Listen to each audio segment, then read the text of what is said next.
Každý rok po jeseni prichádza, no áno, zima, ktorá však so sebou prináša mnohé nástrahy, ak teda hovoríme o téme bezpečnosti. Je zima najrizikovejšia? Aké nástrahy môže skrývať? Túto otázku nám zodpovedia naši odborníci v ďalšom vydaní relácie Bývajme bezpečne. Vítajte pri jej sledovaní. Zima so sebou prináša v prvom rade chladné obdobie.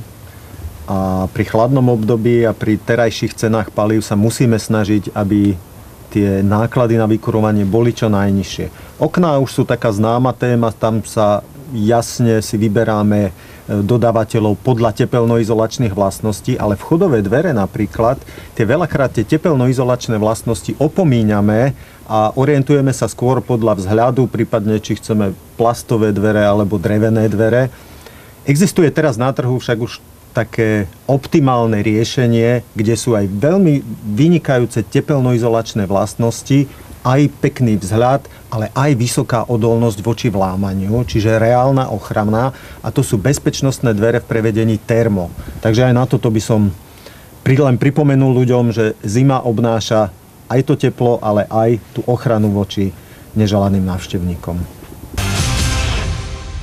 Okrem teda samozrejme zimy, máme v zime aj iné extrémne poveternostné podmienky, ako napríklad veľa snehu, ktorý môže spôsobiť niektoré neočakávané udalosti, ako napríklad je preborenie strechy pod ťarchou snehu alebo poškodenie iných súčastí budovy, alebo napríklad pri prudkom oteplení môže vzniknúť záplava z toho roztopeného snehu.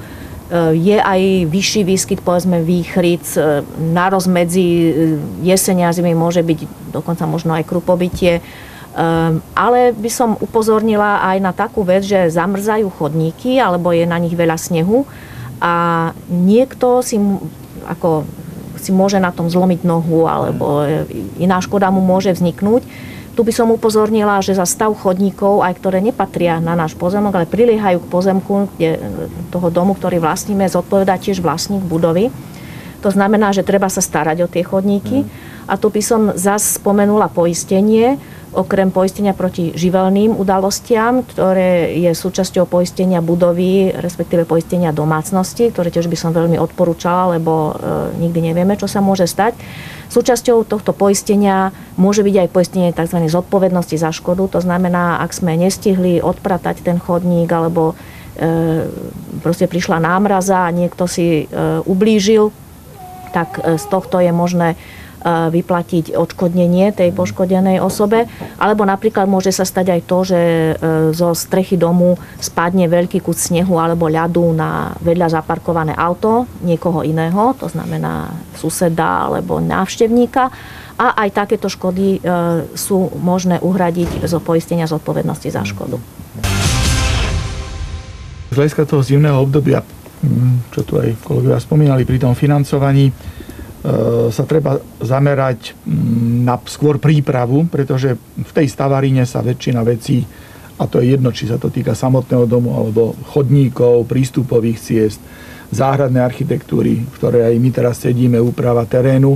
Väčšina týchto prác sa robí skôr v tom jarnom, letnom alebo jesennom období, ale práve to zimné obdobie je vhodné na to, aby si človek rozmyslel, čo vlastne bude potrebovať.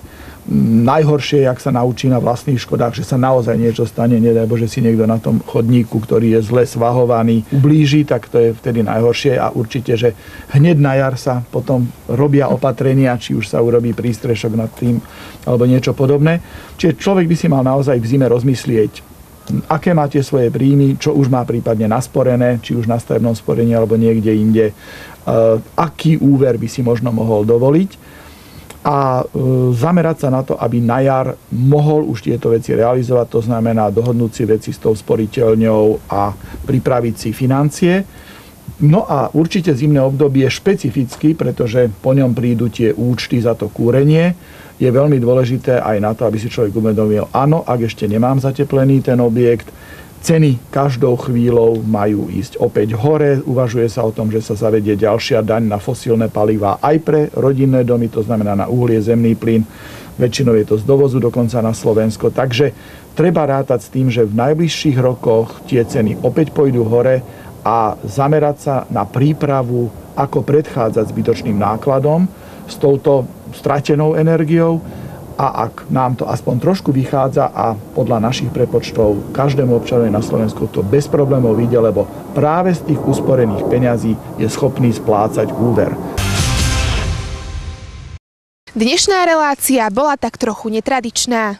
Traja odborníci nám priniesli informácie, ktoré nám môžu naše bývanie počas zimy nielen skvalitniť, ale aj zaručiť jeho bezpečnosť.